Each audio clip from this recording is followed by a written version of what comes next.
This week was a shit show, wasn't it? So I have cancelled regular scheduling and I thought we'd just cozy up on the sofa with a blanket and talk about it. I'm not going to promise that this will be a pep talk.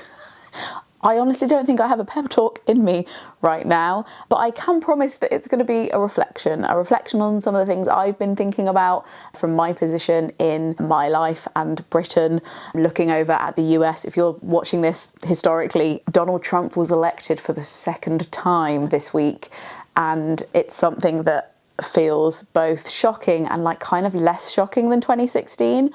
And while I'm sitting here in a technically left-wing but like way more centre than I would prefer government in a country that I feel a lot more safe in, I think I can speak for a lot of people around the world to say we are also shook by this election. Not because I guess it's like none of our business and we don't understand the intricacies as we might if we lived in the US, but facing facts, like everybody knows that what happens in the US affects a lot more people outside of the US and we don't get a vote. So the least we can do is watch, and that's what we did. And I really feel for everybody who is living in the US and is finding the news hard to deal with this week. So I want to start with a little story. And I'm going to just warn you that I'm only going to start the story. Then I'm going to mosey on and tell you a few little mini stories and then finish the big story right at the end of the video. That's how it's going to go. And we are also going to talk a little bit about suicide. So if that's something you really don't fancy hearing about, especially this week, don't blame you. I've got loads of other videos. Enjoy them. So here's the story. It's June, I think, or July 2022, and I have my first poetry collection out. It's really exciting, and I get invited to Latitude Festival, and I'm allowed to bring a friend. And of course, I bring one of my oldest and best friends in the world, who I met when I was 8. And what is important to know about this friend is that I used to be really shy before I met this friend. I cite her as the person that made me feel safer and more confident to be chatty. And I remember like the reason that I was made to play with her is because I was so shy at church, and my mum and her mum were just like, you need to hang out together, like this is too much, she's too shy, she needs to get out there. And she's somebody who I felt like taught me that the world was safe.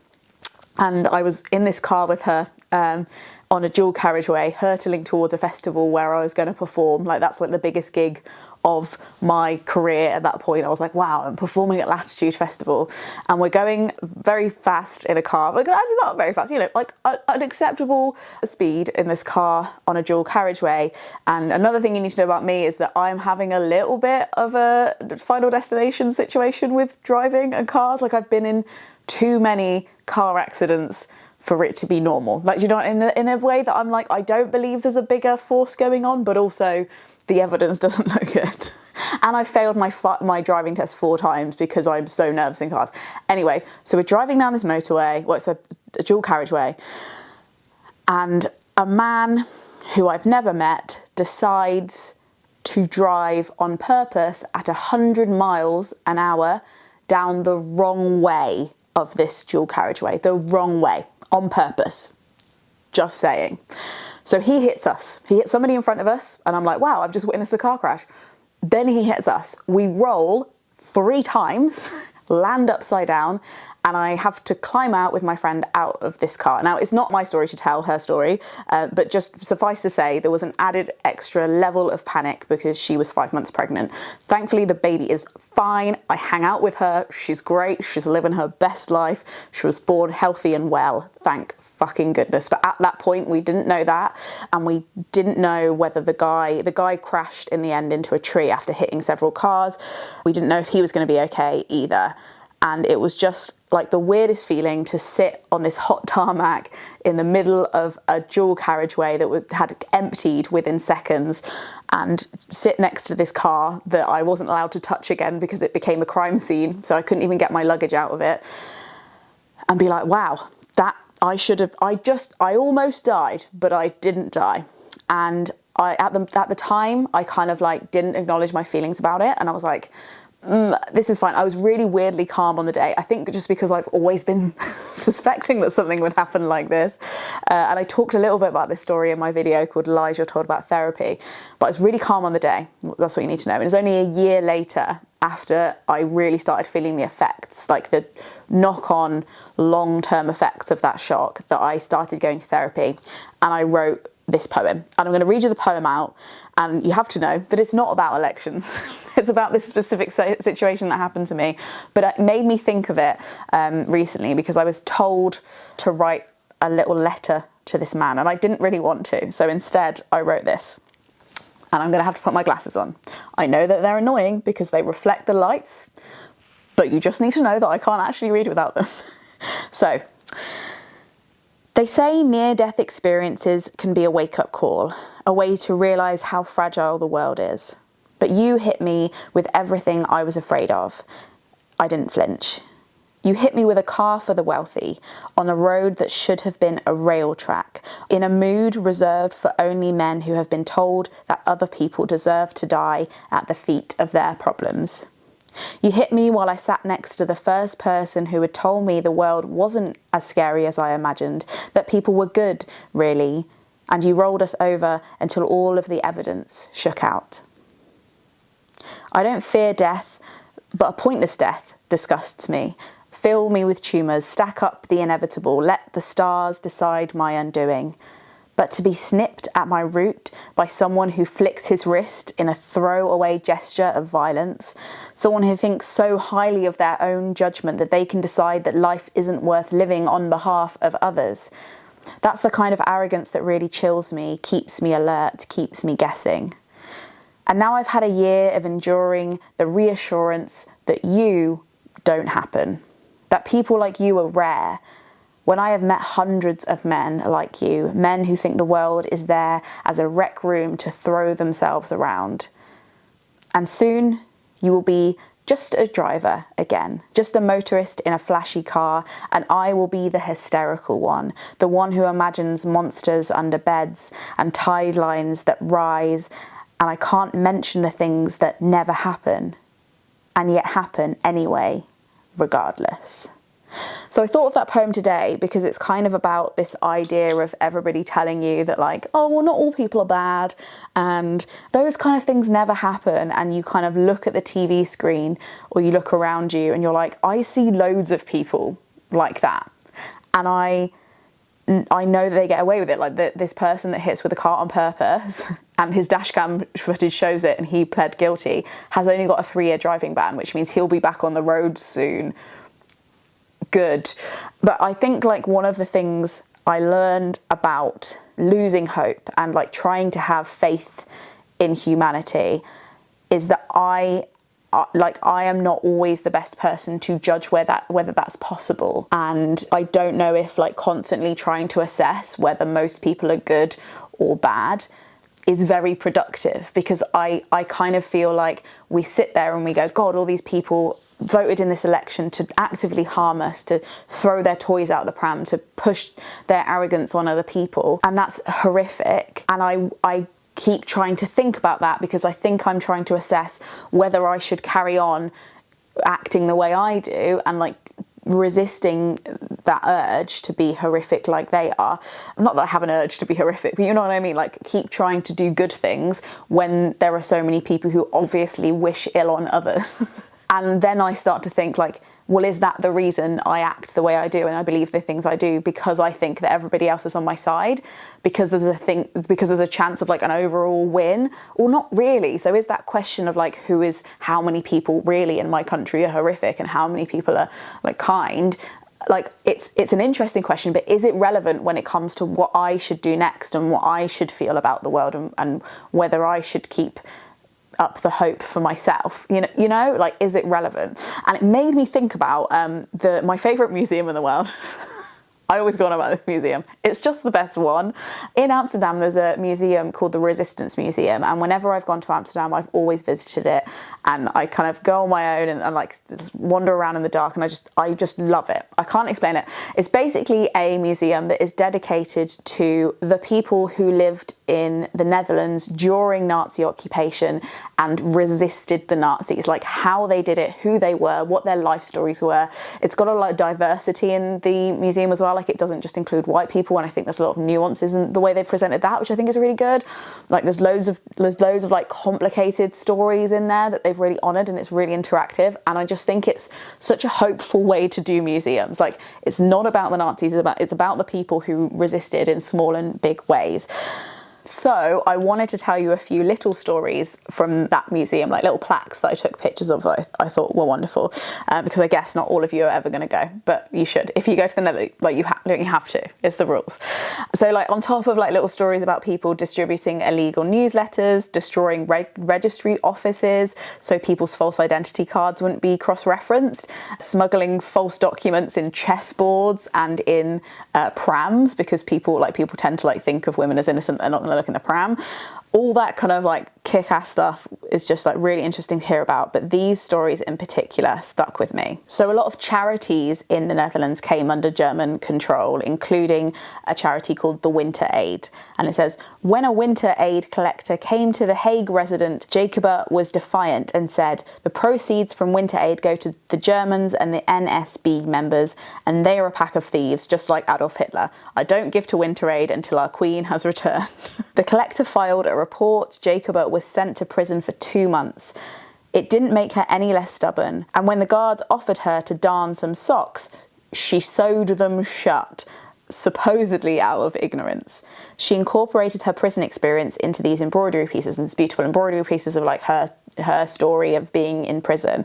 But I love that idea of like the small pettiness of being like, I am going to darn your socks shut because I wish you no comfort. I wish no part in like your domestic ecosystem. Like I refuse to respect this. Another one was that radios were under German control, but for 15 minutes a day there was also broadcasts from the Dutch government in London on Radio Orange. The 20-year-old Jewish woman, Jetty, sang songs mocking German occupiers. Her father wrote the lyrics. Jetty had fled to London with her parents in 1940. There she met some boys who had escaped from occupied Netherlands. Jetty recounts, the boys said, "Oh, are you Jet J from the Radio Orange?" They knew my songs by heart, and that's when I knew we hadn't done it in vain. I love that one because it's about singing into what could be the void, like this idea that like you don't know whether your little acts of resistance are reaching people or making a difference, but like doing it anyway, and you might not find out the impacts of that until years later, or you might never find out, but that's not a reason, doesn't mean that it's not working, and there's not a reason to stop doing it. The third one is about an Indonesian student in the Netherlands. Evie was a member of the Student Association in favour of Indonesian independence from the Dutch, and she was opposed to Dutch rule. But they were also against the racist Nazi regime. Did the PI, that's the name of the organisation, now want to fight on the side of its colonial oppressor? According to the board, the answer was yes. The board called upon members to resist German occupation. Evie began distributing resistance newspapers. She collaborated with Dutch members of the resistance. And she says, because they themselves were now being oppressed, they came to understand the Indonesian struggle. And they published articles about the independence of Indonesia, Evie explained. After the liberation of the Netherlands, Evie dedicated herself to Indonesian independence, because there were like 1,000 people from Indonesia living in the Netherlands when it was being occupied, and many of whom actively took part in the resistance. So that idea again of like being like, I think the left is incredibly fragmented, and I think it's because of loads of different reasons, but this idea of being like, the enemy is so big now that we have to join together. Like we have to like look at our Overton window and think about how we collaborate regardless of like past shittiness, and not forgetting that, not putting that to the side, but being like, can we just like, let's work together as, again, a thing I think about, not in relation to obviously like colonial stuff in the circles that I'm running in, but more in this idea of like, oh, we can't talk to that person because they have this specific belief or this specific thing, and like how do we still create honourable, respectful links between movements without tampering down the point of those movements? Do you know what I mean? I don't know. You tell me in the comments if you know what I mean, but that story struck me as well as really, really powerful. That leads me to talk a little bit more about like how I came to understand like my response to the car crash that I was in. And I think I understand it now from this lens of like from that poem I say, I felt like that there was like a really big symbolic weight on what had happened because the guy was a guy. That didn't help me psychologically in my brain, that he was in a really rich like sports car, like a really expensive sports car, that he was drunk while he was doing it, like loads of things that felt like, while I felt sorry for him and obviously he wasn't in a good place when he did that, I also felt that there was like a kind of symbolic malice behind it that I hated. And I've come to think more about that instance as something that became more symbolically significant for me than it was actually. Like, now I get in a car and I know that I'm not statistically more likely to be in another car crash just because I've been in several before. Like, my odds are still the same, and I need to make peace with the fact that I don't know the intent of all the other drivers on the road.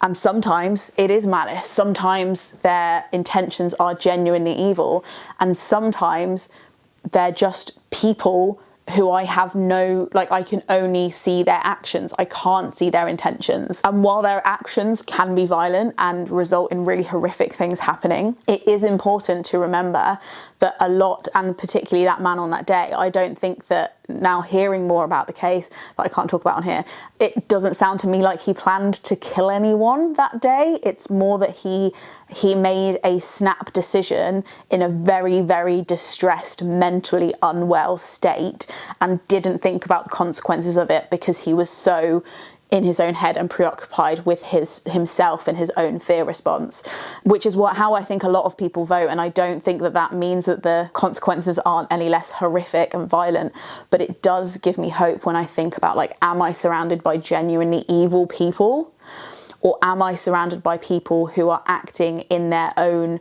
protection from like a place of fear, and the results have been evil? Because there is a big difference.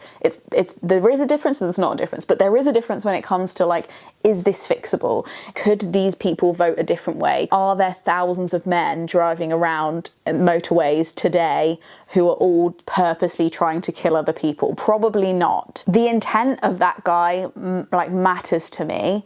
How noble it is and how likely unmalice ridden it is, because I see that symbolically as how it reflects for me on how I see the rest of the world. If I believe he is genuinely evil and wanted to kill me, that's one way of seeing it. But because I have no evidence of that, and it's likely that wasn't the case, I now need to not project meaning on things that don't yet have meaning for me, because I haven't individually talked to everybody who voted a certain way or everyone who's driving a car. And that fact matters, not because I'm not allowed to be angry about what happened or angry about the way people vote, but because it gives me a signal about whether there's any hope in doing anything about it, if there's any hope in keeping getting in cars, keeping living my life, keeping going. The end of that story is that I decided I didn't want to miss the festival. We made sure my friend was okay. She had scans in hospital. Her mum and dad came to pick her up, and we were all going to drive back to Coventry together. And I asked them to pull over when we were almost about to leave the place. And I was like, I'm going to continue this journey. I feel like he will have won. If I don't go to this festival and perform, I will reflect on this as a really, really negative experience rather than a negative experience. And this next part is in my control, and I need to feel like at least my response is in my control. Because one of the things I learned in therapy was about this idea of logotherapy, which is between stimulus and response is a space, and that is your power. Your choice on how to respond is really, really key, and knowing that you have a choice on how to respond is really important. So my response was to get dropped off at a random hotel They had like one room left that night in Great Yarmouth, which was near the festival, and I was like, I'm almost there. It was the nearest town, and I only had my tiny handbag. I didn't have any change of clothes, like nothing, and I checked into this hotel, and I didn't leave anything in the hotel because I didn't have anything to leave. All I had was my like leopard anorak to wear, so I wore that, and I went to the nearest pub, and there was a big chalk blackboard sign outside that said ABBA night. And I was like, yes. So I went and I sat alone at the bar in my leopard print anorak with my pint, and I watched an ABBA tribute act sing all of the hits. And while it didn't heal me immediately, it gave me the energy to keep going. That night I woke up, I had a coffee on the beach, and I managed to get to the festival. I didn't have any toiletries, didn't have any clothes, just had a phone and a sense of humour, and I performed at that festival. I read a poem out that I'd written about it while I was there. I had to beg a copy of my own poetry collection to read from because that had all been in the car as well. Like, I had to go to the bookstand and be like, this is a really weird story, but I need to rob one of my own books. And yeah, I performed, and I think it's that idea of like, what do you do next? Well, you do the thing you were about to do anyway. Like, you continue. One of the things that's helped me this week is that I went and I gave blood. That was cool. If I believed the reason I was giving blood was because I was trying to solve a national NHS like blood shortage, then I would never go and give blood because I know that that's not possible. But if I think about giving blood as like a direct action where it's like, this is my real blood in my body and it is going to go into somebody else's real body. Like, this is just like the reality, you know, in the same way that like you don't like stop a kid from kicking another kid because you're trying to solve like world violence. You're stopping a kid from kicking another kid because you're like, that's a tiny little act of violence and that's going to have an impact on this one person. So can we not? I need to teach you to not do that. In the same way that I don't eat meat anymore, not because I think I'm going to turn everybody vegetarian, but because that, to me, the flesh that I am eating is someone's flesh, like a specific being's flesh that had hobbies and loved ones and cried and like rearranged its bedding. Like, it was a real thing, like a, you know, I want to say a person, but like almost a person. And I'm eating that, and I don't want to do that because that's a direct personal act. It's not always about the systemic win or lose effects of your actions. It's about you not gaslighting yourself about what you know about yourself and the world and what you believe. And I think there was a lot of gaslighting for me around like cars and being like, not letting myself feel sad about it because I was like, I can't be sad about it, I have to continue. Giving myself that chance to mourn, but also knowing that continuing going is part of the healing process. Like, not letting like one person or a few people's actions change your whole worldview that you've been building for your whole life. Like, that is part of the resistance. Like, that is darning somebody's socks shut. That is continuing to broadcast your silly ditties even when you're not sure if anybody's listening. Like, that is working with people that you feel dubious about, and yet at least you have like a common enemy. And all that is to say is that like, we have to let ourselves feel something about this, and it's okay if those emotions are anger and sadness, particularly if you're actually in the US. I feel weird about feeling bad about somebody else's election. I've got enough of my own elections to feel bad about, but I can't help it. It's affected me. But I have to know for myself, my to-do list, and you're welcome to copy it this week, is don't gaslight myself, which means recognizing that this was pretty shitty and I didn't like it happening. So we don't gaslight ourselves. Then we listen to a little ABBA. Not just a little, maybe a lot of ABBA. And then, third, we get the fuck on with it. We get the fuck on with it, whatever that resistance is for you. Because another thing I know is that a lot of people in the UK, and I think it might be the case in the US, a lot of people who voted for like horrific right-wing people, that's often the only political thing they're doing that year. So while we both have a vote, and the votes should, in theory, count for the same, I have no business knowing what that other person's doing the rest of the year, but I suspect they're not doing much. Like, voting is the only thing they do. What is within my control is to do more political actions and resist throughout the year. I am building up my impact and like backing up my vote with things that impact real people in the vicinity, and they are just voting. And that's, again, my power, that I am not just political every time there's an election. I'm trying to talk about political things on the internet, swing things right to my MP, give blood, look after the people around me. Maybe I could do more now. I'm making a list and I'm trying to think of other things, but that is, you know what I mean. I think you know what I mean. What we do need to do is get the fuck on with it. Thank you so much for watching. This video is obviously not sponsored because that would be really weird. It's supported by the Gumption Club, who tip me per video to make sure these videos keep happening, and they trust me to make things that I think will matter. So I hope this helped, or at least just put your brain on ice for 10 minutes or 20 minutes or whatever while you were thinking. And yeah, let me know how you're feeling in the comments. Feel free to use it as a little scream void. Welcome to the comments where you can do that. And I hope that if you are ever in Amsterdam, you go to the frickin' Resistance Museum, because goddamn, we need more solutions-based museums in this world. Okay, right, Frog's Nog out.